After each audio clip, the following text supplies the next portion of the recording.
Hey guys, AJ Hazy here, and welcome back to the Vantage Report. We are in June of 2022, and things are changing. Today we're going to do a deep dive into the data, and I'm going to share with you what's happening in the Kelowna real estate market, and ultimately, what does this mean to you if you're thinking about buying or selling real estate in a market that has entered a shift. Now, I've been talking about this shift now since the beginning of this year, and most of the things that I predicted have now come true, and we are seeing it within the data. We are now statistically in that first trimester of a shifted market.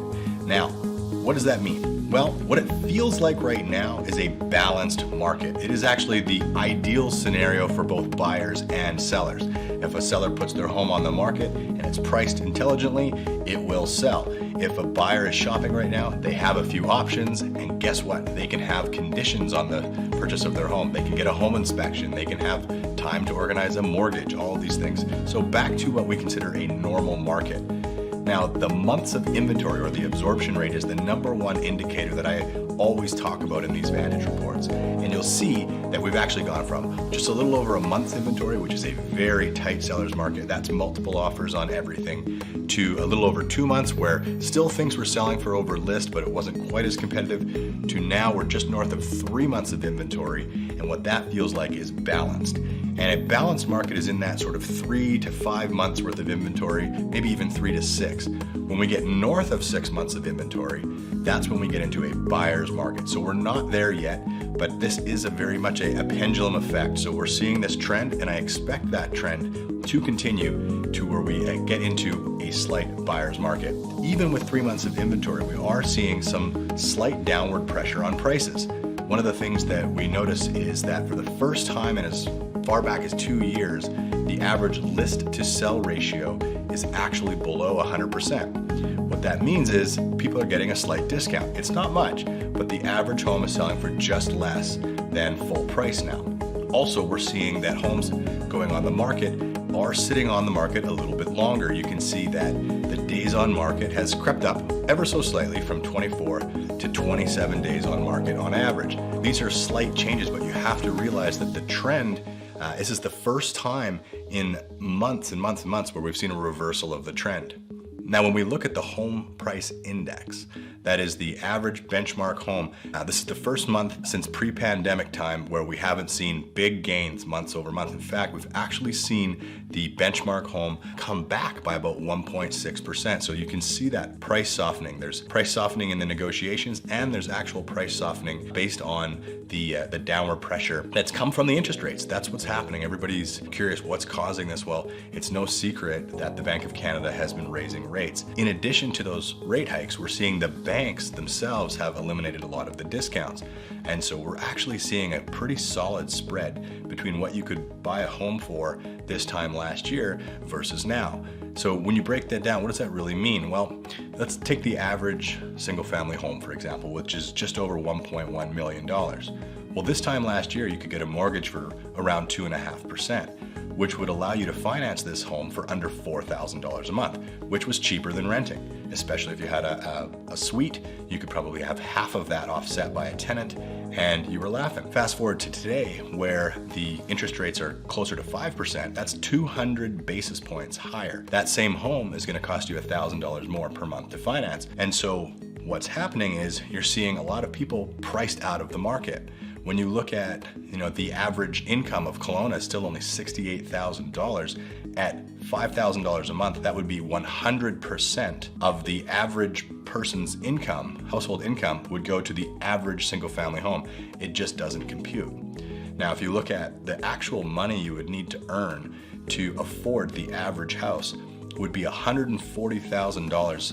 And that would be if you had no other debt, no car payments, no visas, nothing. And so a debt-free person would still need to make $140,000, which would mean you'd have to have 2 earners in the household that were in that 75th percentile of income earners, making over $75,000 each. And so when you see the bottom end of the market get jammed up due to affordability, it does have a knock-on effect throughout.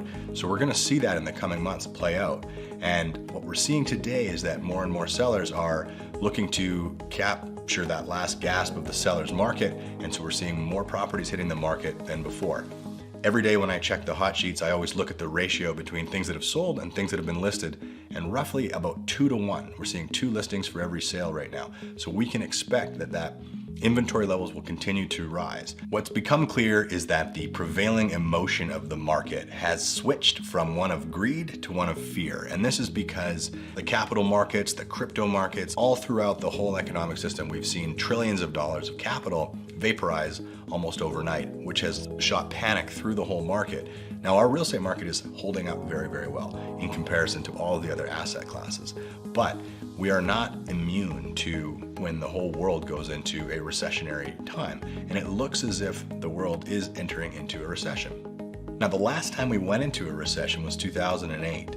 And we saw a 20% drop in pricing thereabouts. And this was called the Great Recession. This was enough to send shockwaves through the market and put a lot of people in harm's way. Now, one thing to keep in mind though is when we look at a 20% reduction, just some perspective on that, we need to zoom out a little bit and we realize that last year alone, we saw over 30% increase year over year in our real estate market.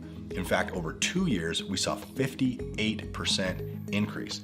So if the market were to pull back by 20%, the headlines would be like pandemonium. People would be talking about collapses and crashes and all these things. But the reality of it is, when you really put it into perspective, you're only giving away about 8 months worth of last year's appreciation. And so although 20% would be catastrophic, and I don't see that necessarily happening, we would still have a net gain year over year of 10%, which is double the 50-year historic average that real estate appreciates. So we have to get out of this idea that real estate is expected to go up double digits per year, 20% per year. It's just not sustainable. At some point, there's going to be a pullback, and it feels as though we're entering into that. Now, how bad will it get? I don't know. No one has a crystal ball. One of the big things that led to the crisis of 2008, 9, 10 was foreclosures. And a lot of people are thinking, okay, they're money on the sidelines, they're waiting for all of these foreclosures to happen. Well, the simple fact is there's nothing on the horizon that suggests there'll be any foreclosures for a couple of reasons. Number one, the lending requirements over the last 4 or 5 years have been very strict, which means the people getting mortgages have all been stress tested to a higher rate, which means that they're not likely to find themselves underwater.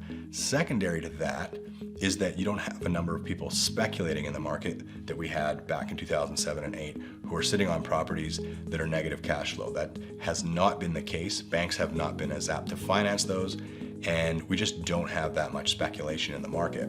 Thirdly, people have so much equity. There's no reason for them to go into foreclosure. If they've been holding a property for the last 2 years, they've likely seen a 58% increase. There's zero chance that they're gonna see 58% drop.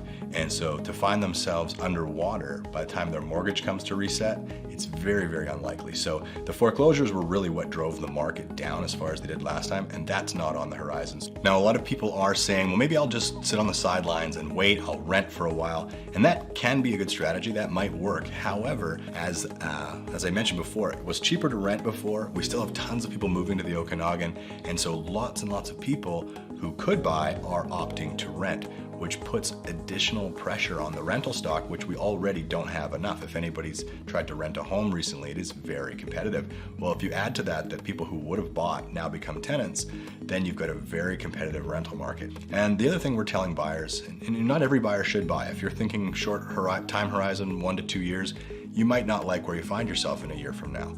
But I bought lots of real estate in 2008 that I still own, and I did go through a bit of a period of time where I was upside down on it. The long-term hold on real estate has always been wonderful, and being able to own your own asset, go in and make it your own, force that appreciation by doing renovations, paying your mortgage off, and then just holding it. If you've got a 5 to 10 year time horizon, the likelihood of you being in any kind of trouble on a real estate investment is very low historically. And so people say, should I wait? Well, the answer is it depends. It depends if you're looking to flip, or if you're looking to only be in Canada for a couple of years and you're not sure.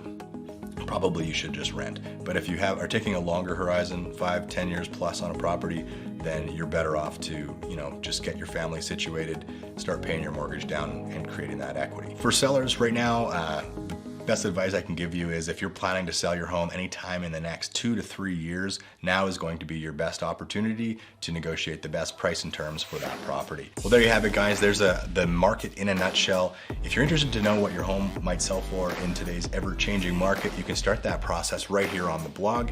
And if you're interested in poking around now that there's some more selection out there to see what homes you might be able to purchase, you can start that process right here from our search tool as well. Thanks so much for watching, guys. Hope you guys got tons of value from it. If you like this kind of content, please do hit the subscribe button, and we will see you in a couple weeks.